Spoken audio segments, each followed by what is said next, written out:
Is the decapitation of Iran about ending its nuclear program, or is it about China and the future of the dollar as reserve currency? In case you spent the weekend touching grass, Saturday morning Donald Trump bombed Iran, apparently wiping out the leadership who were helpfully having a giant staff meeting for their monthly TPS reports. Now, Trump hopes this sets off a scramble for power. Critics call it bomb and pray, with candidates including the deposed prince, a military junta, or low-echelon regime officials who might have very short life expectancies. But what happens in Iran does not stay in Iran, because of the millions of barrels of oil Iran was exporting, 90% of which was going to China, even higher than the 70% of Venezuela oil that was going to China, and none of it was being paid in U.S. dollars, since both Venezuela and Iran are sanctioned on the SWIFT dollar payment system.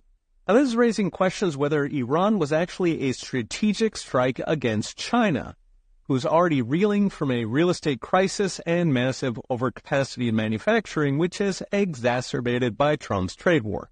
The background is China has been one of the biggest beneficiaries of the Ukraine war, gobbling up Russian oil and gas that used to go to Europe and getting it at a fat discount since it is sanctioned. This turned Russia into China's biggest oil and gas provider, and China now buys nearly half of Russian oil, which is about double its pre-war share.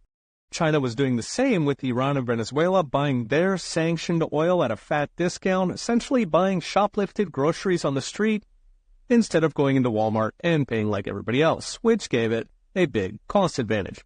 For scale, 25% of China's pre-war oil imports came from Russia, Venezuela, and Iran. That's risen to 40%, of which half were Venezuela and Iran. Now, the last time America strangled oil on an Asian country, it led to Pearl Harbor. That was 1940s Japan, which was forced to either walk away from its China invasion or seize oil-rich European colonies. Today, the most likely outcome is China has to outbid the other half of Russian oil, most of which today is going to India, which also re-exports a hefty chunk black market to Europe. Almost all of this oil is by ship from the Arctic since Ukraine bombed Russia's oil pipelines, meaning it is very easy to switch. So China loses its cheap oil, India and Europe will have to scramble for supply, perhaps they'll even buy American. There's a final D to the 3D chess saying Iran was not about mullahs, it was not about China, it was about the petrodollar. The idea that the U.S. punishes countries who don't price oil in dollars to defend the dollar as reserve currency, which allows $38 trillion in debt. There's an entire industry blaming U.S. wars on petrodollar defense. Essentially, when a regime stops pricing oil in dollars, his days are numbered. Trump knocking out the two biggest non-dollar oil exporters would be right on cue. So it's next brought to you by I Trust Capital. In a single morning, Trump took away China's cheap oil.